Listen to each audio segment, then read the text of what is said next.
ঝিলিক, আঁখি ও ছাতাবাড়ির সবাই মিলে রাত জেগে ৫০০টি ছাতা তৈরি করে ফেলে। এমনটাই দেখতে চলেছেন ২ শালিক ধারাবাহিকে।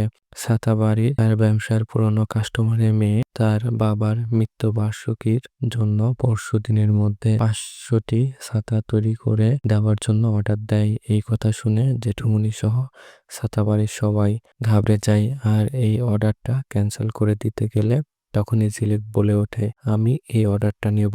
এই কথা শুনে পুরনো কাস্টমার অনেক খুশি হয়ে যায় আর বলে ওঠে, আপনারা বলুন আমি কত টাকা অ্যাডভান্স দিয়ে যাব। জেঠুমনি ও কারিগর সবার সাথে প্ল্যান করে ১০,০০০ টাকা অ্যাডভান্স করতে গেলে তখনই ঝিলিক বলে ওঠে, আমি ১০১ টাকা নিয়ে প্রথম কাজ শুরু করতে চাই। এই কথা শুনে জেঠুমনি সহ উপস্থিত সবাই অবাক হয়ে যায়। এরপর দেখা যায় সকল কর্মচারী সহ ছাতাবাড়ির সবাই মিলে ছাতা তৈরির কাজ করতে লেগে পড়ে। গোরা সহ সবাই গানের তালে তালে ছাতা তৈরি করতে থাকে।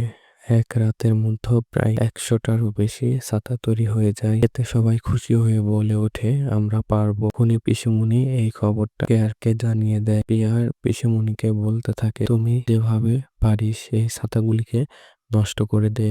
আর এই কথাগুলো আড়াল থেকে ঝিলিক শুনতে পায় আর মনে মনে বলতে থাকে, পিসিমণি কেন পেয়ার নিজের এসেও এই ছাতাগুলোর কিছু করতে পারবে না, আমি রক্ষা করব এই ছাতাগুলোকে। এমনটাই দেখতে চলেছেন এই নতুন পর্বে। এমন নিত্য নতুন সব ভিডিও পেতে এখনই আমাদের চ্যানেলটি সাবস্ক্রাইব করে রাখুন। ধন্যবাদ।